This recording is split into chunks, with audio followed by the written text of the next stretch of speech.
자, 이거 3교시 시작하도록 하겠습니다. 자, 통통표 보세요. 321페이지입니다. 자, 통화, 유가증권, 문서 이렇게 써놓고 유통성이 필요한 것은 유통성이 필요하다는 거는 이제 교부를 해줘야 행사가 된다 그런 뜻이에요. 통화밖에 없죠. 통통. 나머지는 안 되고요. 교부를 해줘야 되니까 단순한 지시 가지고는 행사가 될 수 없죠. 얘는 얘 둘은 이제 행사가 될 수 있습니다. 그거 이제 1번하고 2번이에요. 자, 그 다음에 갑이 위조를 한 다음에 을한테 쓰라고 줬어요. 쓰라고 줘서 만약에 진짜로 쓰면은 둘 다 공동저범 될 수 있어요. 근데 실제 안 썼다 이거죠. 실제 안 썼고 쓰라고 준 것만으로 행사가 될 것이냐, 쓸 위험성이 있는 게 두 개가 있죠. 걔는 안 되고요. 그 다음에 이제 갑하고 을이 행사죄 공범인데 실제로 쓰면은 공동저범 되는 거예요. 근데 아직 안 썼다 이거예요. 서로 쓰라고 서로 주고받고 교부하고 있죠. 공범 수준이 머물러 있기 때문에 행사죄가 다 성립하지 않는다 이렇게 봅니다. 자, 그 다음에 사자 명의로 했을 때는 진짜처럼 보이죠? 행사가 된다, 위조가 된다. 근데 흑백복사 했을 때 유가증권은 가짜 티가 나고 문서는 진짜처럼 보인다, 위조가 된다 이렇게 봅니다. 자, 그 부분 되겠습니다. 자, 그래서 8 보겠습니다. 자, 유통성은 이제 외국에서 강제 통용력이 없는 것은 유통성이 없으니까, 통용력이 없으니까 통화가 아니다. 그럼 통화가 아니라고 무죄가 되는 건 아니고, 통화가 아니면 유가증권 검토하고, 유가증권 안 되면 문서 도화인지 검토해서 문서 도화는 될 수 있다 봅니다. 자, 유가증권은 재산권 화체가 돼야 되고 점유가 필요한데 유통성 필요 없죠. 유가증권은 유통성이 필요하지 않다, 이걸 말하고 있는 거예요. 자, 교부행위 기업번 행설 목적이라는 것은 유가증권 위조와는 다르게 통화는 유통해 놓겠다는 목적을 말한다. 그래서 유가증권은 XO가 되는데 이것과 다르게 유통해 놓겠다는 목적이 있어야 되고 단순 제시는 통용 목적이 행사 목적이 될 수가 없다. 그렇게 말하고 있죠? 맞습니다. 자, D번 위조 통화 나오고 D급번 유가증권 나오죠? 알고 있는 자에게 쓰라고 주었으면 그것만으로도 두 개는 행사가 된다. 문서는 안 되고 그 말입니다. 쭉 써 있고요.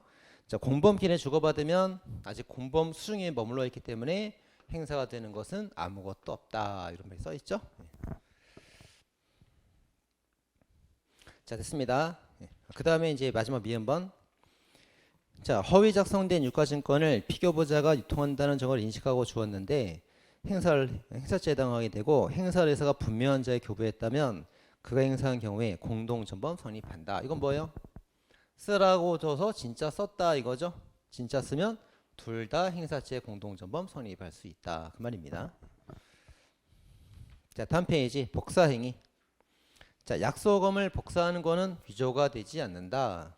근데 두 번째 매매계약서 문서는 복사해도 위조가 된다 이거죠. 그러니까 복사가 되는지 마는지에 따라서 행사죄가 구별되는 거예요. 자, 갑이 위조한 원본을 그대로 행사하면 행사가 돼요. 근데 그걸 이제 복사를 해서 복사된 사본을 행사했다 이거예요. 행사가 될 거냐 문제가 됩니다. 근데 유가증권은 복사해도 위조가 안 되기 때문에 행사도 성립할 수가 없죠. 근데 문서는 복사가 위조가 되니까 행사가 성립할 수가 있죠. 그렇게 된 겁니다. 그래서 이제 기업번 그 어음은 그 유가증권이라서 복사를 위조로 보지 않기 때문에 행사도 성립할 수 없다. 빨간색, 빨간색. 그다음 D번 문서는 복사해도 위조가 되니까 행사도 될 수 있다. 초록색, 초록색 이렇게입니다. 자, 위조된 승낙은 넘어가시고, 그 기업번은 보겠습니다. 기업번 공문서인 기한문서 작성 권한자가 피고인의 지시에서 성을 흉내내게 허락을 한 거예요.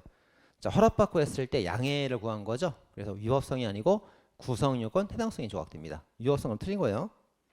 그거 중에서 보시고, 자, 끝. 자, 다음에 이제 행사죄 오른쪽 행사죄, 위조죄, 취득죄, 소인말소죄 그런 거 쭉 나옵니다. 거기 보시면 되겠습니다. 그다음 매날의 디귿번에 그 유가증권 죄수는 장수로 따지죠. 두 장 주스면 제가 두 개 되는 겁니다. 장수 매수로 따진다 써 있어요. 자, 문서죄 들어가겠습니다. 자, 문서죄는 이제 계속성, 지명성, 보장성이에요.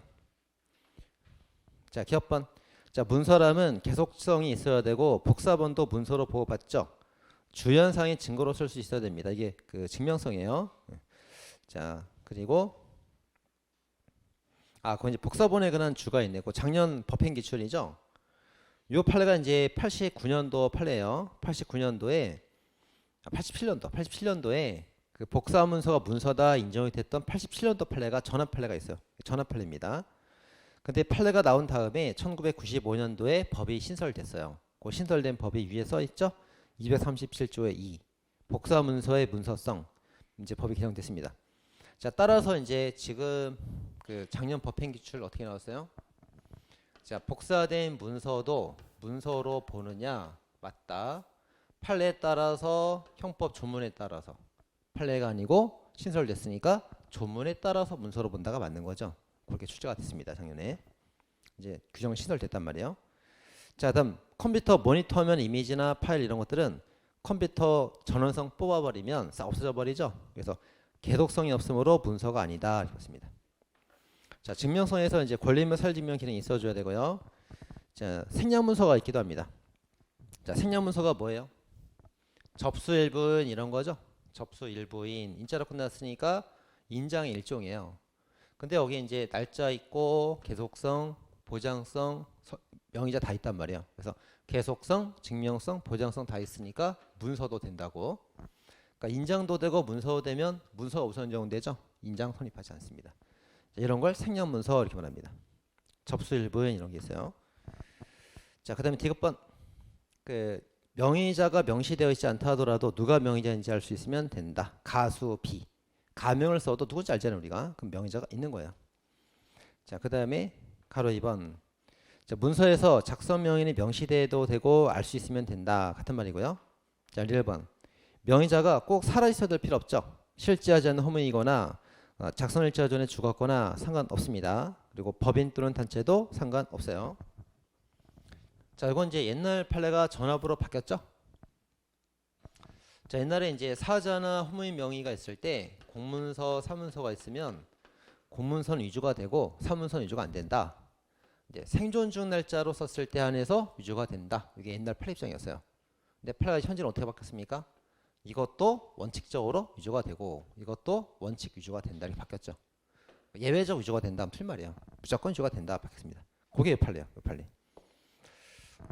작성일자 전에 죽었든 말았든 작성일자 후에 죽었든 상관없이 다 위조가 된다. 이게 원칙적으로 위조가 된다가 판례 입장입니다. 자, 그다음에 문서 생존하고 명의자가 생존하고 있다는 점이 중요한 문서가 있습니다. 그게 뭐죠? 인감증명서죠. 쓰면 돼요. 인감 쓰면 돼요. 인감증명 위임장이 있습니다. 그때 이제 죄가 된다. 추정되더라도 죄를 부정할 수 없다. 이겁니다. 자, 그 판례가 이제 오른쪽에 파란색 5번이에요. 파란색 5번. 피고인이 자신의 아버지 갑에게서 갑수의 부동산 매매에 관한 권한일치를 위임받아 매도를 하였습니다. 위임받았다는 건 허락을 받았다는 거예요. 승인을 받았다는 겁니다.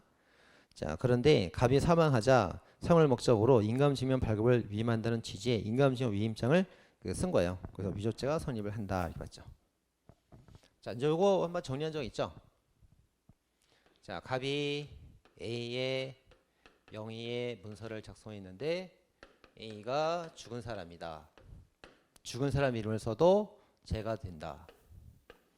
근데 거래처들을 위해서 거래성 썼거나 허락을 받고 쓰는 것은 죄가 되지 않는다. 살아생전 허락받으면 죄가 되지 않는 거예요. 근데 허락을 받았어도 죄가 되는 경우가 있다.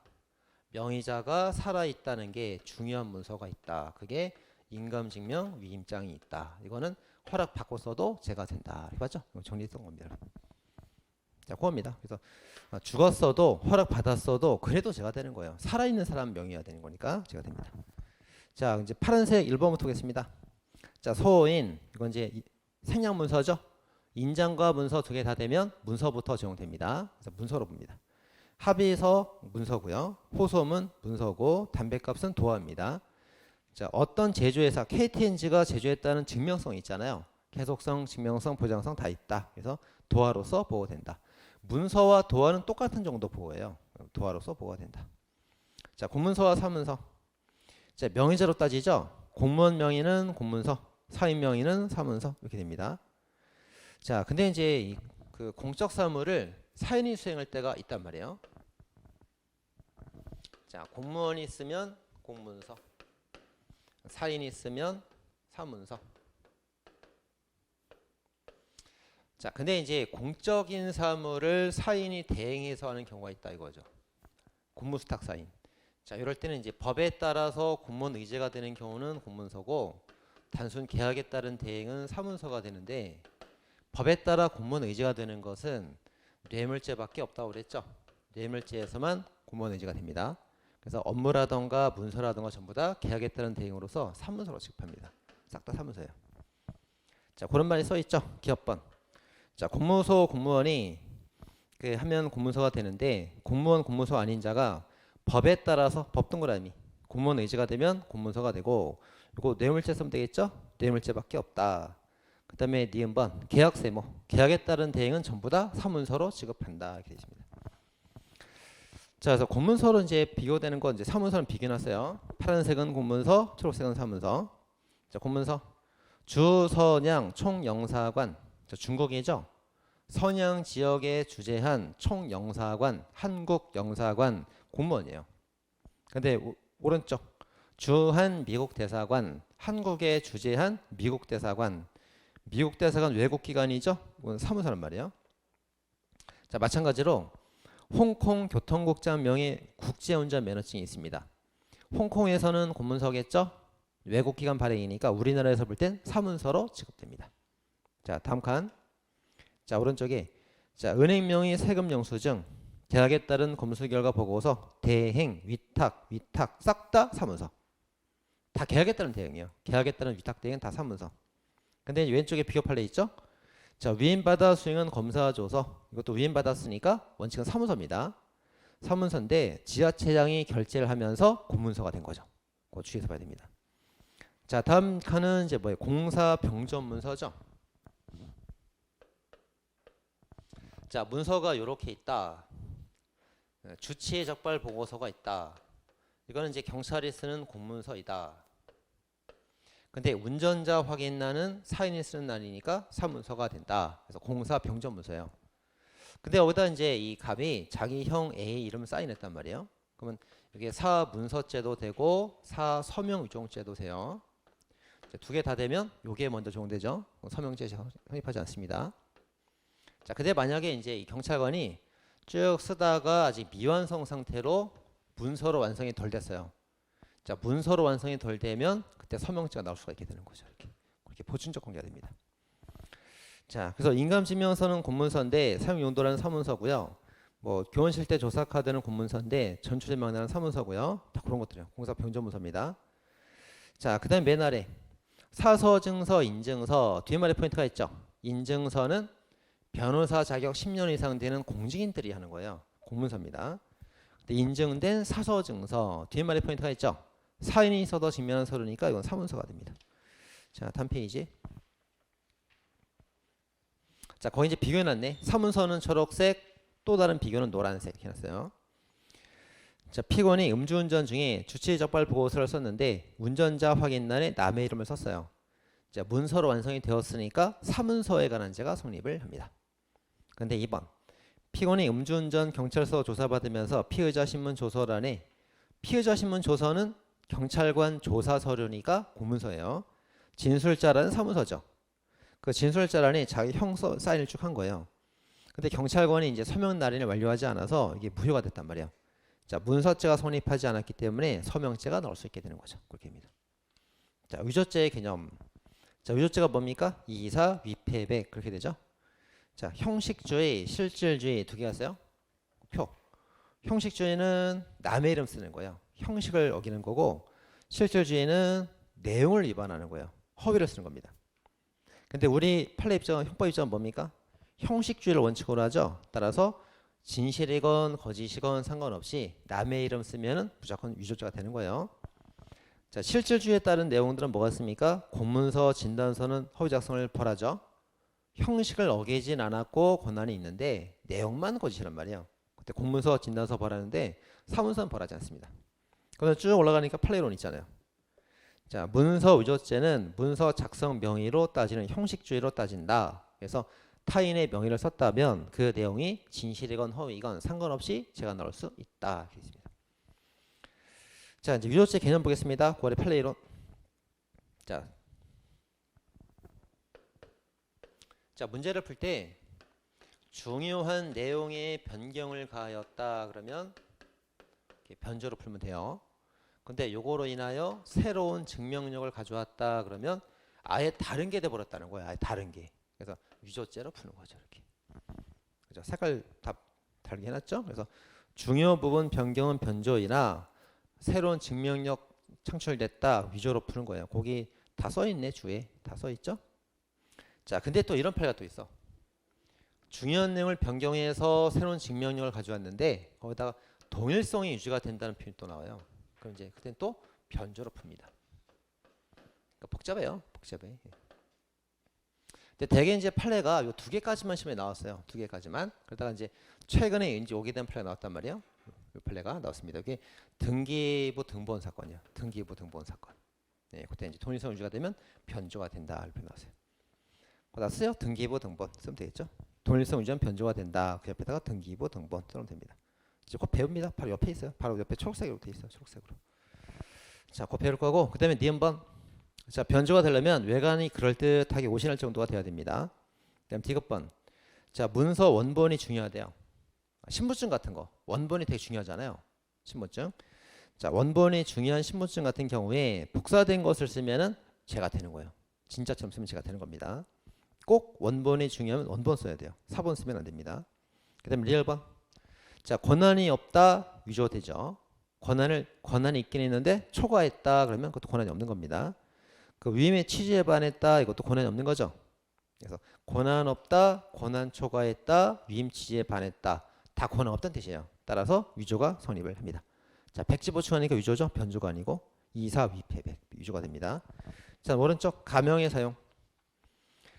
자, 가명을 썼는데 인격의 동일성이 그대로 유지가 됩니다. 가수 비 정존이가 다 알죠? 그럼 무죄 빨간색. 근데 인격의 상이어야 돼. 가수 해. 그럼 누군지 모르잖아요 우리가. 그럼 위조죄가 성립할 수 있다. 이렇게입니다. 자, 그다음 파란색. 자, 직인을 칼로 오려내서 붙였어요. 오려 붙인 거는 가짜띠가 팍 난다고 위조가 될 수 없습니다. 근데 테두리 화이트 칠해서 복사를 싹 해놓으면 진짜처럼 보인다고 흑백으로 해두면. 그래서 그때 복사까지 하면 위조가 될 수 있다. 그 다음에 2번. 자, 주민등록증에 이름과 사진을 하얀 종이로 가린 다음에 복사기로 복사하면 위조가 될 수 있다죠. 그리고 주민등록증은 원본이어야 돼. 또 원본임이 중요하기 때문에 복사를 해서 쓰면 그 자체가 바로 위조죄 행사죄가 성립할 수 있습니다. 자, 그 다음 3번. 자, 예금통장 기장 내용 중 입금자 명의를 가리고 하는 것도 위조가 될 수 있다. 변조가 될 수 있다. 이겁니다. 지금 입금자 명의를 바꿨는데 왜 위조가 아니라 변조입니까? 통장의 명의자는 그 통장 명의자하고 은행이 명의자예요. 그 신한은행 김원욱 통장 그러면 신한은행과 김원욱이 명의자라고 그 안에 있는 그 입금자 명의들은 다 문서 내용이란 말이에요. 내용. 그래서 그 내용을 가리고 하면 변조가 되는 겁니다. 홍길동전 누가 썼어요? 허균이 썼죠? 허균은 명의자. 등장인물 홍길동은 문서 내용 그렇단 말이에요. 문서 내용을 가린 거라고. 그래서 위조가 아니라 변조라고 그 말이에요. 자, 다음 이제 권한 유무에 따른 위조죄 성부. 자, 이제 A가 이제 권한이 있는 사람이고 얘가 이제 명의자인데 이 사람이 갑한테 포괄적인 권한을 다 줬어요. 얘는 권한이 있는 사람이죠. 위조죄 성립할 수 없어요. 근데 이제 이 권한 있는 사람이 을한테 포괄적 권한을 또 다 줬단 말이에요. 그럼 이제 A 회사에 대해서 대표가 둘이 있는 거죠. 그럼 이제 이 대표는 권한이 있는데 이 대표는 복대표죠. 복대리. 중복대표. 그래서 얘는 중복된 대표이기 때문에 권한이 없죠. 위조가 되는 거예요. 이렇게 됩니다.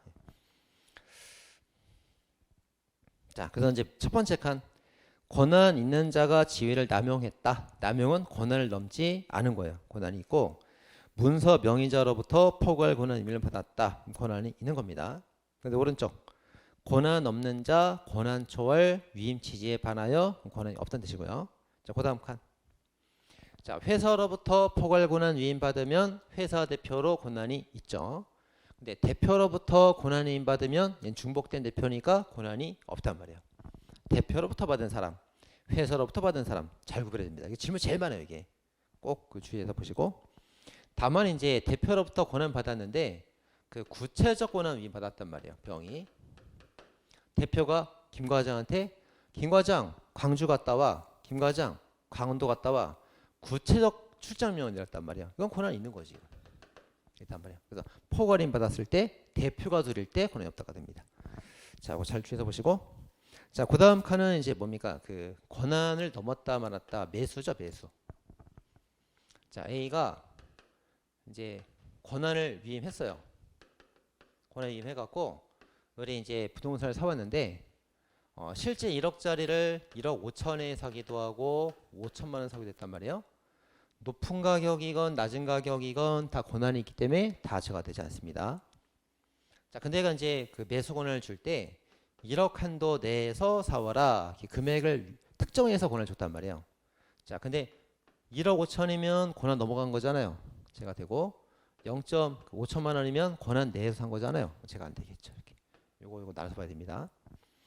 자, 그래서 권한 위임받고 높은 가격, 낮은 가격 다 무죄. 근데 특정된 가격보다 낮으면 제가 되는데 특정된 금액보다 높으면 제가 된단 말이에요.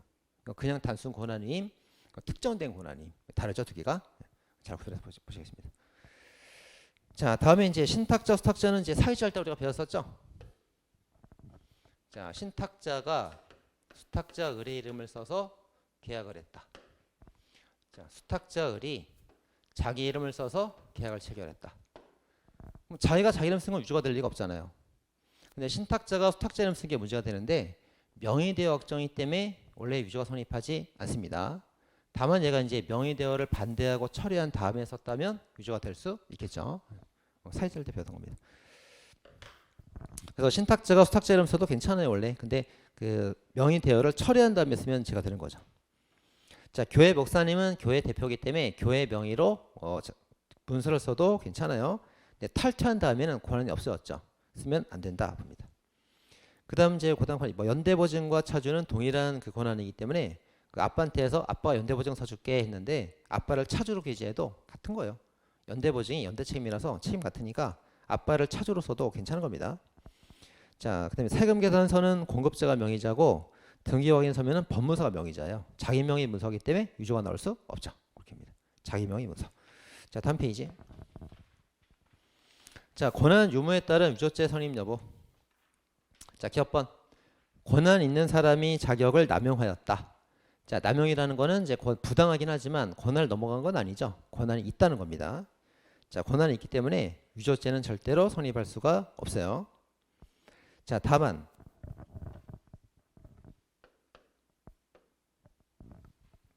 자, 이제 A 회사의 대표 갑이 있는데 B한테 개인 채무를 부담하면서 이제 각서를 써줬어요. 각서가 A 회사 대표 갑 이렇게 써준 거라고 이렇게 써줬단 말이에요. 자, 그럼 이제 개인 채무를 부담하면서 회사명 이행각서를 쓰게 되면은 회사가 손실을 보게 되죠. 그래서 이제 갑은 A한테 배신해서 A를 피해자로 배임죄가 됩니다. 배임죄 된단 말이에요. 1, 2, 3, 4 두 번째 사례잖아요. 배임죄가 된다. 자, 근데 얘가 대표의 권한이 있잖아. 대표 권한이 있으니까 회사 이름 써도 되는 거잖아요.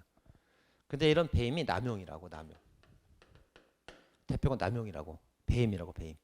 하지만 자기가 자격이 있으니까 위조죄나 변조죄는 성립할 수가 없잖아요. 성립할 수가 없죠. 자, 근데 이게 이런 채무 부담이 회사가 채무를 부담한 적도 없는데 회사 채무 부담으로 썼으면 거짓말이라고 해요. 거짓말. 거짓 채무 부담이라고. 그럼 뭐가 돼요? 허위 작성죄가 나올 수 있게 되죠. 근데 사문서잖아. 사문서. 사문서 허위 작성은 처벌증이 없잖아요. 그 무죄라고. 그래서 문서죄 성립할 수 없는 거예요. 그 배임죄 성립할 수 있지만. 그렇죠. 그렇게 써 있습니다. 그래서 자, 작성할 권한을 가지는 경우에 지위를 남용해서 자기 또는 제3자 이익을 도모할 목적이었다면 배임죄는 된단 말이에요. 배임죄는 되는데 유조죄는 안 돼. 권한이 있으니까. 그리고 권한 있는 사람은 허위작성죄도 가능합니다. 근데 사문서 허위작성죄는 처벌증이 없잖아요. 결국 문서죄는 불가벌이라고 그렇게 된 겁니다. 자, 다음에 니은번. 자, 문서 명인이 작성자에게 포괄적 권한 위임해서 권한 범위 내에서 썼다. 자, 한 번 허락했으면 개개 행위에 관한 허락을 다 받지 않아도 돼요. 자, 계약서 네가 알아서 써. 허락을 해줬다고. 이름도 쓸까요? 상대방 이름도 쓸까요? 금액도 쓸까요? 목적물도 쓸까요? 장소 쓸까요? 아, 귀찮아. 다 알아서 하라니까. 개개행위 다 허락받을 필요 없다고. 한 번 허락했으면 다 알아 쓰란 얘기예요. 그래서 뭐 이름, 장소, 시간 허락 하나 다 받을 필요 없다고. 한 번 허락받았으면 다 알아서 쓰면 되는 거예요, 그냥. 그죠? 개개행 허락 따로 필요하지 않습니다. 그런 내용이에요. 자, 디귿번. 자, 주식회사 접번 대표이사라더라도 권한을 포괄적 위임하여 다른 사람을 하여금 처리하게 하는 것은 허용되지 않는다. 딱 써있네. 따라서 대표로부터 포괄 권한 위임받은 사람은 중복 대표로서 권한이 없습니다. 근데 가로 2번.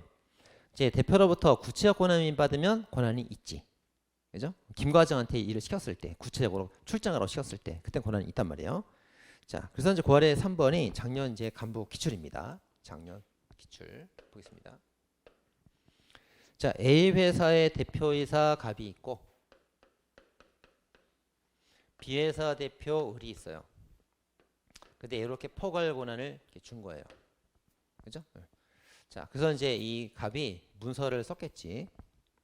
자, A 회사 대표이사 갑이 B 회사 대표이사로부터 포괄 권한을 위임받아서 두 회사 대표이사 업무를 처리하면서 두 회사 명의로 허위영수증과 세금계산서를 발행했다 이거야. 갑이 이제 A 회사 계산서 발행했고 B 회사 계산서를 발행했어요. 그럼 얘가 이제 회사로부터 포괄 권한 받았으니까 권한이 있는 사람이죠. 권한이 있으니까 제가 안 되죠, 이건. 제가 안 돼. 근데 B 회사에 권한 있는 사람은 대표가 을이잖아요. 얘는 권한이 있는데 이렇게 포괄 권한 줘서 B 회사 대표가 중복된 대표예요. B 회사는 권한 없단 말이에요. 이건 제가 되겠지. 그래서 그죠? 이건 제가 안 되고 이건 제가 된다. 이렇게 출제가 됐습니다. 자, B 회사 명의 부분은 을의 개별적 위임이 아니고 포괄 위임이라서 권한이 없다. 그러니까 B 회사 부분은 유조자가 성립하지만 A 회사 명의는 그 죄가 되지 않는다. 근데 퇴직한 종전 대표 명의를 썼대. 얘가 지금 현재 그 A 회사 대표고 전 대표가 병이었단 말이에요. 병. 현 대표가 전 대표 이름 써도 제가 안 된다고 그랬죠? 제가 안 되는 겁니다. 전 대표가 현 대표 쓰면 제가 되지만 현재 작용 있는 현 대표가 전 대표 쓰면 제가 안 된다고. 그러니까 이것도 무죄, 이것도 무죄. 두 개가 무죄가 되는 겁니다. 자, 됐죠? 자, 그래서 9월에 패널 쭉 보면 되겠습니다. 이제 앞에 표로 다 배웠던 거예요. 1번 포괄 위임 받은 사람은 권한이 있으니까 죄가 되지 않는다. 근데 비교. 아무리 포괄 위임 승낙을 받아도 분양되지도 않은 걸 분양됐다고 뻥치면 그때는 죄가 된다. 카드로 설명해 줬죠. 먹을 거 사와라 카드 주면은 아무거나 사도 돼요. 근데 사지도 않고 샀다 그러면 죄가 된다고 그랬잖아요. 그 사례입니다. 자, 2번. 권한 위임 받은 사람은 높은 가격, 낮은 가격 다 무죄가 돼요. 이제 금액이 특정되어 있을 때는 낮은 가격은 무죄인데 높은 가격은 죄가 된단 말이에요. 됐죠? 자, 오른쪽 3번. 자, 아빠한테 연대보증 허락을 받았어요. 그럼 차주랑 연대 책임을 지는 거기 때문에 아빠를 차주라고 써도 괜찮습니다. 권한 범위 내에서 쓴 거예요. 자, 계산서는 공급자가 명의자니까 자기 명의. 5번 등기 확인서는 법무사 명의자니까 자기 명의. 자기 명의는 위조가 나올 수 없습니다. 자, 그 다음에 마지막 6번. 자, 현재 대표가 퇴임한 전 대표를 써도 괜찮다. 그죠? 거꾸로 전 대표가 현 대표를 쓰면 죄가 되지만 현 대표가 전 대표를 쓰는 것은 권한이 있으니까 죄가 되지 않는다. 2번 대표랑 똑같은 사람 지배인 있죠? 지배인도 포괄 권한이 있으니까 죄가 안 된다. 근데 비교 판례. 지배인 권한이 있다 하더라도 그 권한이 제한돼 있대. 1억까지만 가능하대. 제한돼 있대. 제한된 권한을 벗어나서 5억이라고 쓰면 권한 초과로 죄가 되겠죠. 자, 다음 판례. 자, 위임 취지에 반했다는 말이 그 의사에 반해서 썼다는 말이에요. 그게 상대방 모르게 내용을 썼다 그런 말입니다. 위조가 성립한다요. 자, 2번. 일방적 혼인신고서 확성 신고했어도 상대방 모르게 몰래 한 거잖아요. 위조죄가 성립을 한다. 그 다음 3번. 공동대표 등기로 합의를 했잖아요. 그럼 공동대표 등기해야 되는데 단독대표 등기했습니다. 허락받은 걸 넘어갔죠. 권한 범위 넘었으니까 위조가 된다. 자, 뭐 교회 탈퇴 이제 권한 없었습니다. 자, 봤던 내용들이고 다음 페이지. 자, 이제 명의신탁 나옵니다. 자, 기업번. 신탁자에게 아무런 부담이 지워지지 않은 채 재산이 수탁자의 명의신탁이 되어 있을 때 수탁자는 이제 그 허락에 따라 명의를 대여한 거예요. 신탁자가 명의 차용자고 수탁자가 명의 대여자잖아요. 수탁자가 부탁받고 명의 빌려준 사람이라고. 빌려줬기 때문에 그 명의 사용을 포괄적 허락한 거예요. 그러니까 신탁자가 수탁자 이름 함부로 써도 괜찮은 겁니다. 문제가 되지 않습니다. 자, 그런데 니은번. 수탁자가 명의 대여를 부인하면서 철회했단 말이에요. 이제 내 이름 쓰지 마라. 명의다 철회했다. 막 다툼이 있단 말이죠. 자, 그럴 때는 이제 포괄적 허용을 철회한 것이기 때문에 신탁자가 수탁자 이름을 쓰게 되면 위조죄가 성립을 한다 이거죠. 자, 그래서 고할에 펴보겠습니다. 1번. 자, 주식을 명의신탁한 피고인이 수탁자를 변경하기 위해서 제함자 중 양도한 후 수탁자 명의 증권거래 신고서를 작성해서 수탁자 명의로 신고를 한 겁니다. 자, 신탁자 갑이 신고서를 제출하는데 수탁자 이름을 썼대요. 써도 되는 거잖아. 명의대여 허락이 있으니까 써도 되는 거죠. 근데 문제는 뭐냐면 이 사람이 이제 일반 사적인 행동을 한 게 아니고 공법적 행위를 했다 이거예요. 세금 계산서 이런 거는 이제 국가적 법익이잖아요. 공적인 행동을 했다고. 검사는 이제 뭐라고 기소했냐면 명의신탁 계약은 사적 계약 아닙니까? 그러니까 사적 거래할 때 명의신탁은 허락이 있으니까 제가 안 되지만 공적 계약은 이건 제가 돼야 되는 거 아닙니까? 기소한 거예요 이렇게. 근데 법원이 뭐라고 그랬어요? 명의대여 허락은 사적 거래건 공적 거래건 상관없다. 허락받으면 써도 된다. 무죄가 난 거예요. 공적 거래, 사적 거래 상관없이 무죄가 된다. 주에다 다 써놨어요. 오케이. 자, 다음에 2번, 3번. 자, 명의신탁을 받긴 받았는데 명의신탁 받은 것이 아니라고 주장하면서 막 협조하지 않겠다. 철회했어요. 안 하겠대. 반대한대. 그럼 이제 명의대여 철회 반대한 거잖아요. 반대에도 무릅쓰고 신탁자가 수탁자 이름 쓰면 그땐 명의 사용이 죄가 되는 겁니다. 그땐 위조죄가 되겠지. 자, 그다음 변조행위입니다. 자, 변조행위. 자, 기업번. 자, 기업번 체크하시고 그 기업번이 이제 좀 헷갈리는 지문이에요. 헷갈리는 지문. 자, 두 번째 줄. 자, 새로운 증명력을 작출했대요. 새로운 증명력 작출. 그럼 뭐로 풀어요? 위조죄로 푸는 겁니다. 위조죄. 근데 앞에 뭐라고 되어 있어요? 동일성을 해하지 않을 정도의 변경이래. 그럼 동일성이 유지가 된다는 얘기니까 변조로 풀어야 됩니다. 결국 변조예요. 자, 그래서 아까 정리한 것처럼 중요 내용 변경은 변조, 새로운 증명력은 위조, 동일성이 유지가 되면 변조로 풀어요. 변조. 그게 이제 무슨 말이냐 이거지. 그래서 오른쪽에 가보겠습니다. 자, 오른쪽에 초록색 판례 중에서 6번 판례예요. 등기사항 사건입니다. 피고인이 인터넷을 통하여 열람 출력한 등기사항 정보증명 사단의 열람 일시 부분을 수정 테이프로 지우고 복사해 두었다가 이걸 이제 교본 사건입니다. 그건 이제 한참 설명해 줬어. 쩔심 맞대 이거. 볼게요.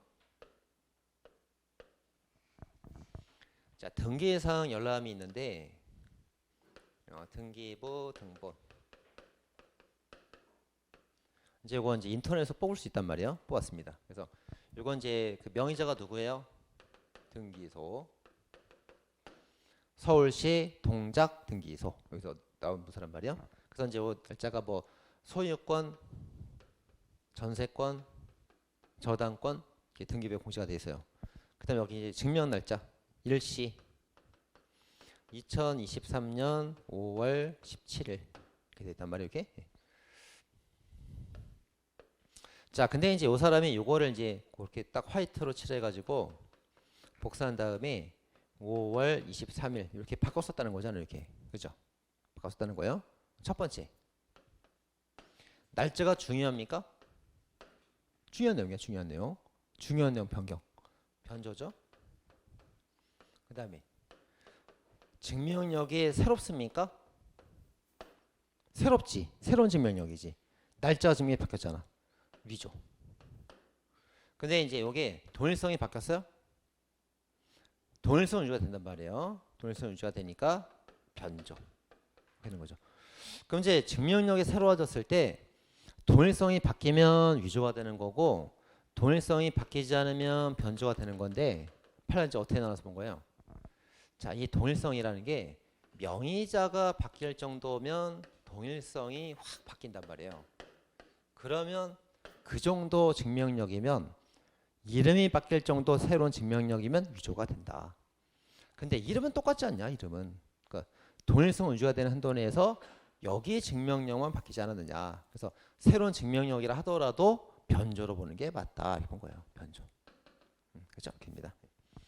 자, 그래서 이제 변조로 풉니다. 이거 굉장히 중요한 판결이에요. 자, 다시 이제 돌아와서 판례론 D번.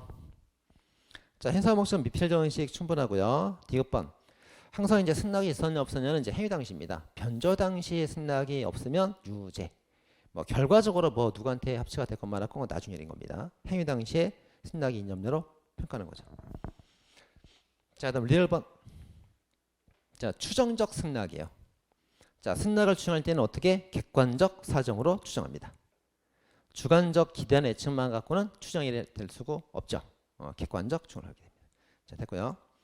자, 다음 이제 사문서 변조죄는 이제 초록색으로 쭉 해놨습니다. 자, 1번에 꼭 써요. 1번. 자, 문서에 2명 이상 작성 명의자가 있습니다. 이걸 뭐라 그래요? 연명 문서. 명의자 연달아 여러 명이 있다. 근데 그 명의자 중 한 사람이 내용을 변경했습니다. 선생님, 명의자가 변경했으면 권한이 있는 거잖아요. 왜 제가 됩니까? 권한이 있지. 근데 권한자가 자기 혼자가 아니잖아. 딴 사람이 또 있잖아요. 명의자 여러 명이니까. 그땐 다른 사람 명의자 허락을 받아서 바꿔야 됩니다. 명의자 여러 명이면 자기가 권한이 있어도 혼자서 못 바꿔요. 다른 명의자 허락을 다 받아야만 바꿀 수가 있는 거예요. 다른 명의자 합의가 없으니까 변조가 된다. 자, 그 다음에 이제 2번. 꼭 써 2번. 부동산 매수인 을, 매도인 갑. 그럼 명의자 2명이네. 갑을 2명이네. 혼자서 마음대로 바꾸면 돼요? 안 되지. 다른 명의자 허락을 받아야지.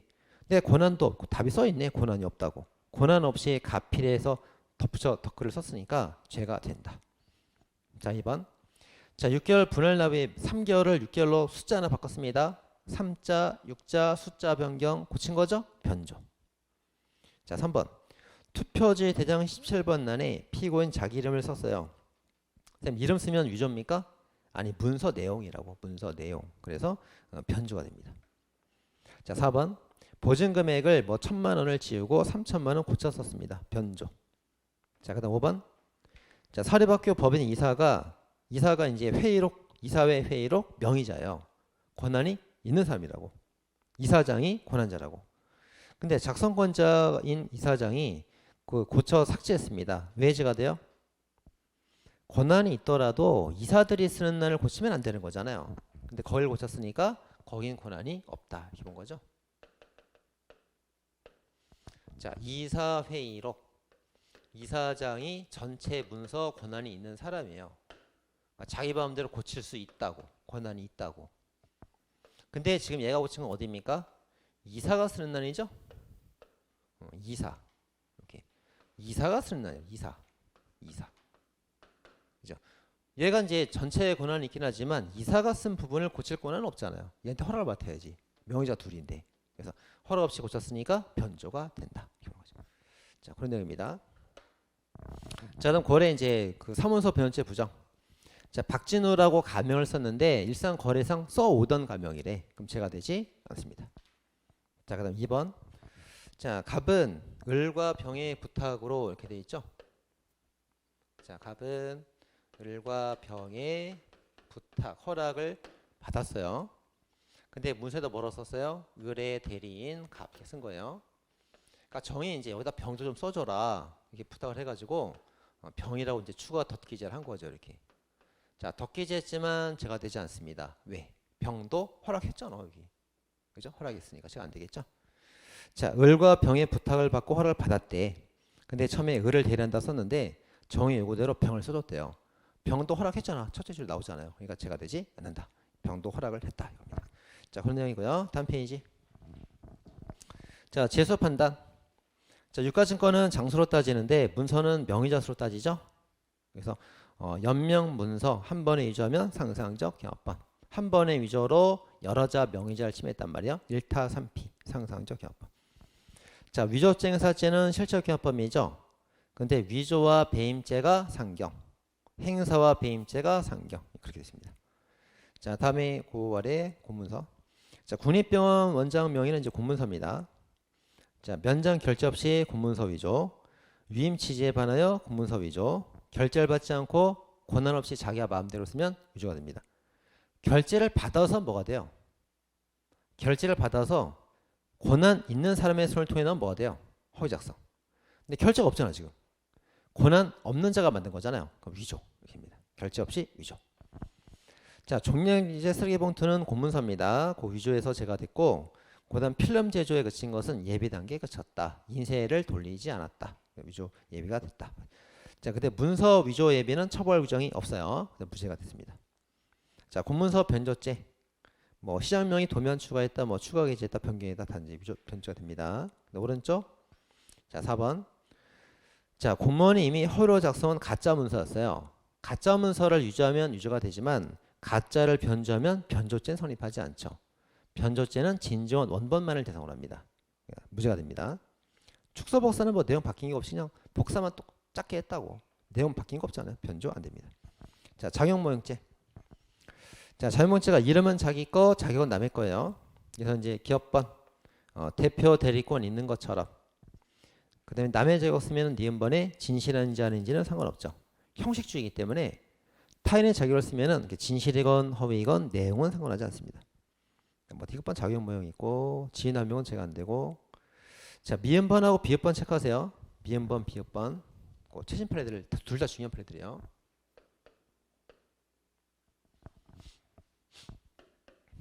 자, 갑이 문서를 작성했는데 A 회사 대표 갑이라고 작성을 했어요. 근데 거래 계약 상대방은 을이에요.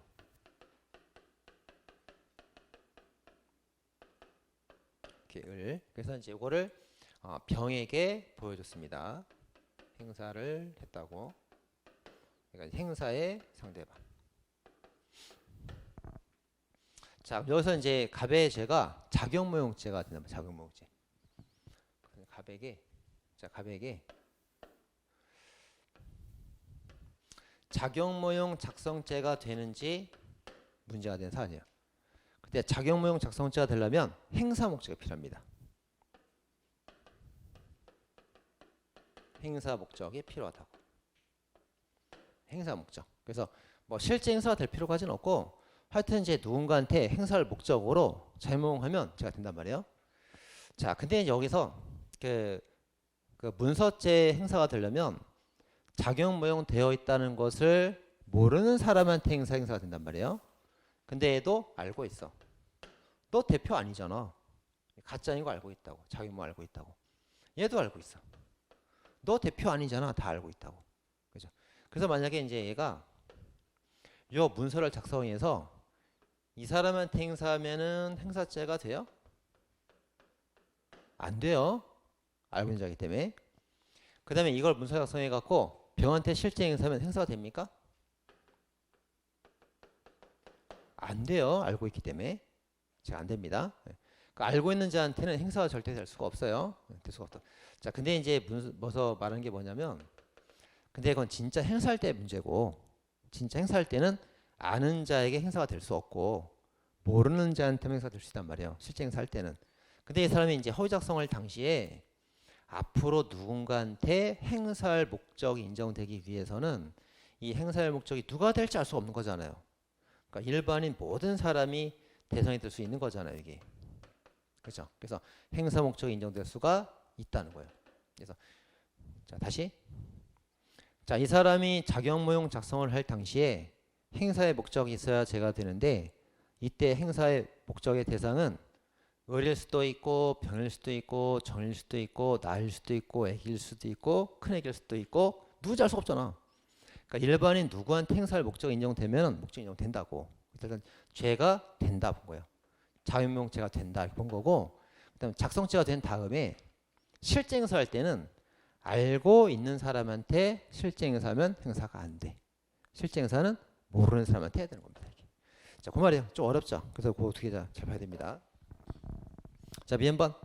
재원촉 조합장이 아닌 사람이 자격도 없는 사람이 조합장 직함을 사용하여 자기가 조합 자격이 있는 것처럼 계약서를 작성했습니다. 자, 계약 상대방이 알고 있었다 하더라도 행사 목적은 인정이 되는 거예요. 그래서 작용모형죄가 된다고 딱 죄가 되는 거예요. 유죄가 된 거예요. 자, 작용모형죄가 성립이 됐죠.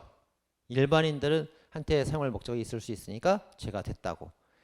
자, 그 다음에 이 문서를 계약의 상대방한테 실제로 행사를 했다면 행사죄는 안 되는 거예요. 안 됩니다. 자, 한 번 더. B번.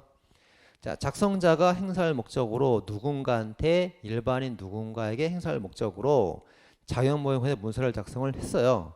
근데 그 행사의 상대방이 그걸 알고 있단 말이에요. 그래도 일단 자격모형죄 제가 성립한다 유죄로 딱 잡아놓고 자격모형죄는 일단 제가 됐고 그 다음 실제 행사할 때 그 알고 있었던 그 사람한테 행사하면 행사죄가 안 돼요. 실제 행사는 반드시 모르는 사람한테 하는 것만 행사죄가 되는 겁니다. 아시겠죠? 이게 행사죄를 묻는 게 아니에요. 행사 목적을 묻는 거라서 그 상대방이 알고 있어도 목적 인정된다 이렇게 본 거예요. 자, 되게 중요한 판례입니다. 미음 비읍. 자, 그럼 9월에 이제 자격목적 되는 판례들 개장란에 자기 이름은 자기 거, 자격 개장 자격은 남의 거 제가 됩니다. 그 다음도 마찬가지 쭉쭉 보면 되겠죠. 자, 다음 페이지. 자, 자격모형 작성죄에서 거기 이제 직무집행 정지가처분 결정 나옵니다. 자, 갑이 이제 그 전 대표고 잘렸죠. 이걸 현 대표가 선출됐어요. 근데 자기가 이제 대표권이 있다면서 자격을 계속 쓰고 있는 겁니다. 이렇게. 자, 소송 중이니까 현 대표가 이제 가처분을 신청해서 자격 정지 가처분을 신청해서 가처분이 떨어졌어요. 그 다음에 이제 갑이 승소를 했죠. 얘가 패소했고. 그래서 승소했으니까 이걸 풀어줬단 말이에요. 정지된 자격을 취소로 풀어줬어요. 그럼 이제 갑은 여기 권한이 있는 사람인데 이렇게 승소했으니까 권한이 있는 사람인데 요 정지 기간 동안에만 권한이 없는 사람이 되는 거예요. 이렇게. 그래서 가처분 전에 권한이 있을 때 쓴 것은 제가 되지 않고 가처분 이후 취소 전 요 사이 권한 없을 때 쓴 이건 제가 되겠지. 나눠서 봐야 됩니다. 자, 1번. 자, 종중 신임 대표자 등이 선임되고 전임 대표자에 대한 직무집행 정지가처분이 떨어진 이후에 취소가 되었을 때 그 정지가처분 이전에 여기 있죠. 가처분 이전에 한 것은 권한이 있으니까 죄가 되지 않는다. 빨간색. 자, 비교 판례.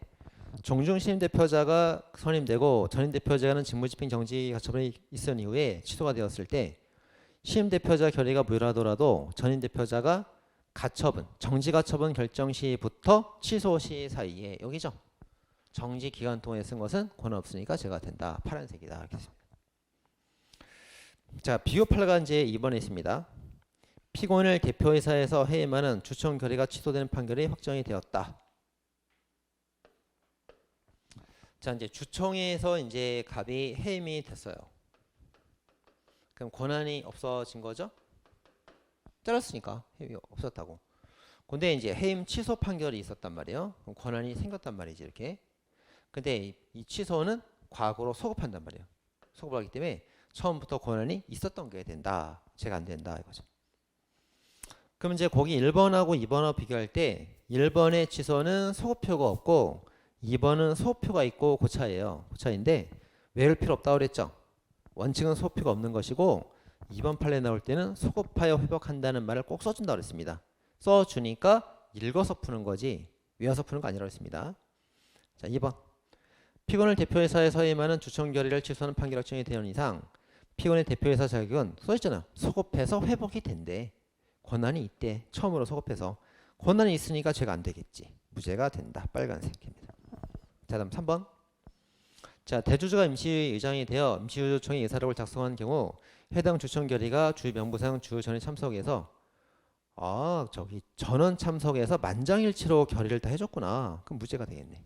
다 결정 받았으니까 무죄가 됩니다. 자, 허위 작성. 자, 허위 작성에서 이제 8번이 허위 작성죄고요. 그 오른쪽에 이제 그 고의로 법령 적용 잘못 이런 판례 나오고 다음 페이지 가면 이제 9번에 허위 작성죄 간접 정보 나와요. 거기가 이제 제일 중요한 파트죠. 거기 한번 읽어보세요. 쉬는 시간에. 잠깐 쉬었다 하겠습니다.